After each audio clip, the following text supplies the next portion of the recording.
Good morning, students. I Professor Harshada, I conduct the CS1 subject. In that, we start with the chapter number 4, which is the visual basic. So here, all of you see the visual basic. The shortcut of visual basic is what? VB. ठीक है ना. So V stands for visual and B stands for basic. Visual means what? It's a imaginary part or it's the logical part. ठीक है ना. It's a logical part. So now we see the exact concept of your visual basic. So at very first point is what? The visual basic, it's a event driven programming language, so which is released in year 1991. So event means what? Particular action reaction or the combination of action reaction is based on your event. ठीक है ना. और driven means what? Which is happen through the particular object. That is nothing but your driven or the event driven programming. Now all of you see the second point. In a computer programming, event driven programming means what? In which the flow of the program is determined by events. I already tell you that the particular action of user means what? That action is based on your user or that action is done by your user. That is nothing but your event. That is nothing but your events. So in a second point, I write here, in a programming language, event driven programming means what? The flow of the program is determined by events such as users action, or that action may be like your mouse click. ठीक है ना. Mouse click हो सकता है आपका, otherwise की press भी हो सकता है. जो आपके कीबोर्ड की है वो जो की रहती है वो प्रेस करके भी आप एक्शंस परफॉर्म कर सकते हो. Now see the third one point, the VB provides integrated development environment. Means what? It provides the IDE. ठीक है ना. सो IDE मतलब क्या रहता है? What is mean by the IDE? IDE means what? It's a particular package. एक package रहता है. तो उस पैकेज में क्या क्या रहता है वो हम देखते हैं. So that package is nothing but your application program. It consist a particular code editor. Wien ever the code is come, at that time compiler and the compiler and debug this concept are comes. So compiler means what? Compiler means at the same time whole program is run. ठीक आहे ना. Whole program at a time ज्यावेळेस run होतो, at a time ज्यावेळेस काय होतो? Run होतो, त्याला म्हणतात कंपायलर. त्याला काय म्हणतात? कंपायलर. आणि त्याच्यानंतरनं डिबग म्हणजे काय? बघा इथं डिबग लिहिते मी. डिबग म्हणजे काय? स्टेप बाय स्टेप कंपायलेशन किंवा एक्झिक्युशन. ठीक आहे ना. एरर चेकिंग, त्याला म्हणतात डिबगिंग. ठीक आहे ना. This is the major difference between your compiler and the debugger. ठीक आहे ना. काय म्हणतात त्याला? डिबगर. तर कंपायलर म्हणजे काय? सेम टाईमला तुमचा होल प्रोग्राम रन होतो. आणि डिबगर म्हणजे काय? स्टेप बाय स्टेप तुमचा प्रोग्राम रन होतो. Now next one point is what? the GUI. So GUI means what? It's a graphical user interface. So ह्याच्यामध्ये काय करतो ना आपण, की तुम्हाला एखादा ऑब्जेक्ट जो आहे, ठीक आहे ना, एखादा ऑब्जेक्ट जो आहे तो पुट करायचा आहे तुमच्या एन्व्हायरमेंटमध्ये किंवा एक पर्टिक्युलर सिस्टीममध्ये. तर त्याच्यासाठी काय लागतं तुम्हाला? GUI लागतो. काय लागतो? GUI. तर GUI म्हणजे काय? हा एक इंटरॅक्ट करतो तुमच्या डिव्हायसेस सोबत थ्रू द आयकॉन्स और द इंडिकेटर्स और द नोटेशन. पर्टिक्युलर टेक्स्ट पण तुम्ही काय करू शकता? इन्सर्ट करू शकता. नेक्स्ट बघा की जे VB आहे, ठीक आहे ना, VBचा यूज तुम्ही VBचा यूज करून तुम्ही काय काय करू शकता? सपोज आता एक पर्टिक्युलर तुमचा डेटाबेस आहे.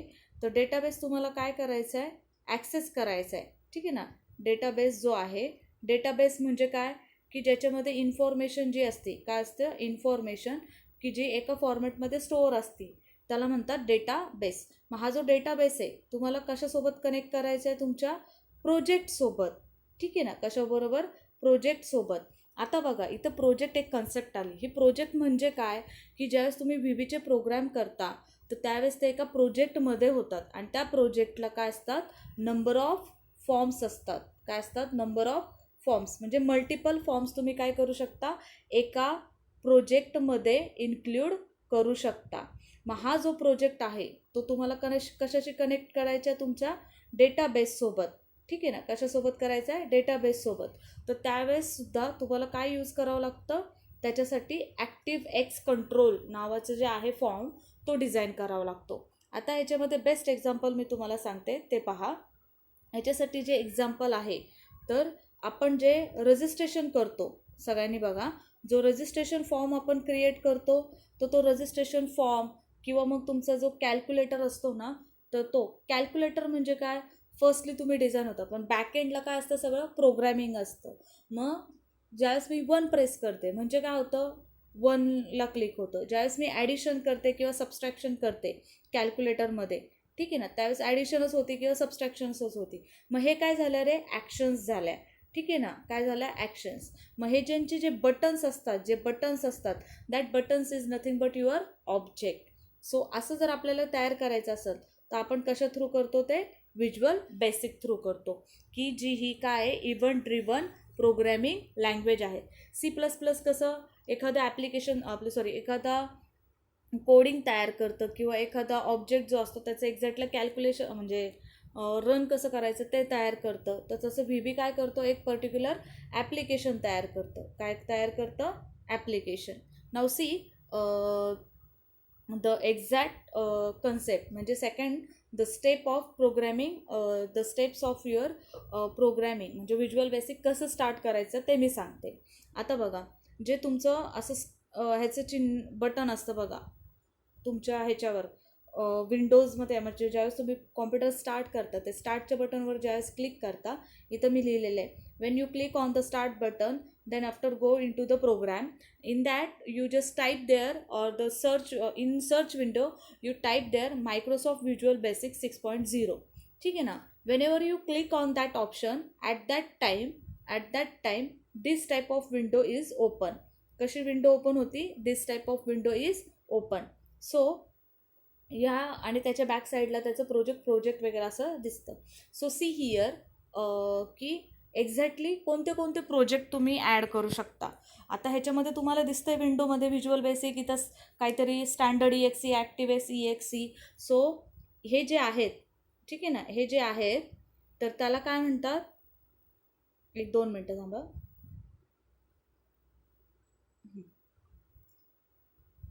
हे जे आहे, हे जे दिसतंय तुम्हाला, हे सगळे काय, टाईप ऑफ युअर प्रोजेक्ट. काय ते टाईप ऑफ युअर प्रोजेक्ट. तो प्रोजेक्टचे जे टाईप आहेत ते तुम्हाला इथून दिसतात. नाव सी इन दॅट जे स्टँडर्ड EXE आहे, ठीक आहे ना, स्टँडर्ड EXE जो आहे तर त्याच्यासाठी जो तुम्हाला लागतो तो नॉर्मल ह्याच्यासाठी यूज करतात. ॲक्टिव्ह EX म्हणजे तुम्हाला जर कशाशी कनेक्शन करायचं असेल तेव्हा, DLE म्हणजे डेटाबेसशी कनेक्ट करायचं असेल तर इथं पण ॲक्टिव्ह एक्स कंट्रोल, हे सगळे कशाचे डेटाबेसशी कनेक्टेडवाले आहेत. तर ह्याच्यातला आपल्याला कोणतं यूज करायचं, स्टँडर्ड फॉर्मचं यूज करायचं आहे. ठीक आहे, ज्यावेळेस तुम्ही ॲप्लिकेशन ओपन करसाल त्यावेळेस स्टँडर्ड EXEवर जर क्लिक केलं आणि ओपन म्हणाले तर नॉर्मल तुमचं फॉर्म क्रिएट होतो. आता याच्यामध्ये तुम्हाला 3 टॅब दिसत आहेत. तर ते 3 टॅब म्हणजे कोणते, न्यू, एक्झिस्टिंग आणि रिसेंट. ठीक आहे, न्यू, एक्झिस्टिंग आणि रिसेंट. तर ह्याच्यामध्ये न्यू म्हणजे काय, हे प्रोजेक्ट न्यू ओपन होतात. एक्झिस्टिंग म्हणजे काय, प्रिव्हियस वन जो आहे तो. आणि रिसेंट म्हणजे काय, रिसेंटली जे यूज केले ते वाले. मग हे 3 टॅब आहेत, त्यांचं तुम्हाला इथे एक्सप्लेनेशन दिलेलं आहे. बघा, see the project window has 3 tabs, new, existing आणि रिसेंट. सो न्यू म्हणजे काय, न्यू प्रोजेक्ट जर तुम्हाला स्टार्ट करायचं असेल that one. Existing means what, suppose number of listed are there, म्हणजे लिस्टेड केलेले आहेत. From that you have to choose particular form, that means is existing. And recent means what, to select from a list of recently open project, त्याला म्हणतात recently. आता बघा, आपण 4th step काय आहे, we choose the standard EXE project for the VB project, म्हणजे newly project जर start करायचा असेल तर आपण ह्याच्यामध्ये हे करतो. सगळ्यांना समजलं? ही विंडो ओपन होत असते, ठीक आहे ना, ही विंडो ओपन होती. हे आहे तुमचं basic concept of that programming, म्हणजे प्रोजेक्ट कसा ओपन करायचा, काय ओपन करायचा. आता इथे बघा थर्ड क्वेश्चन आहे, what are the various components of visual basic IDE, explain it, असे क्वेश्चन्स विचारतात. सो दॅट्स वाय मी क्वेश्चन फॉर्मॅटमध्ये दिलं आहे तुम्हाला. कॉम्पोनंट्स कोणते कोणते आहेत व्हिज्युअल बेसिकचे ते आपल्याला पाहिजेत. आता जे आहेत नंबर ऑफ कॉम्पोनंट्स तिथं आहेत, ठीक आहे ना, जे नंबर ऑफ कॉम्पोनंट्सवर व्हिज्युअल बेसिक जे आहे ते IDE डिपेंड आहे. सो त्याच्यामध्ये सगळ्यात पहिलं कोणतं आहे, मेनू बार, प्रोजेक्ट एक्सप्लोरर आणि प्रॉपर्टीज विंडोज.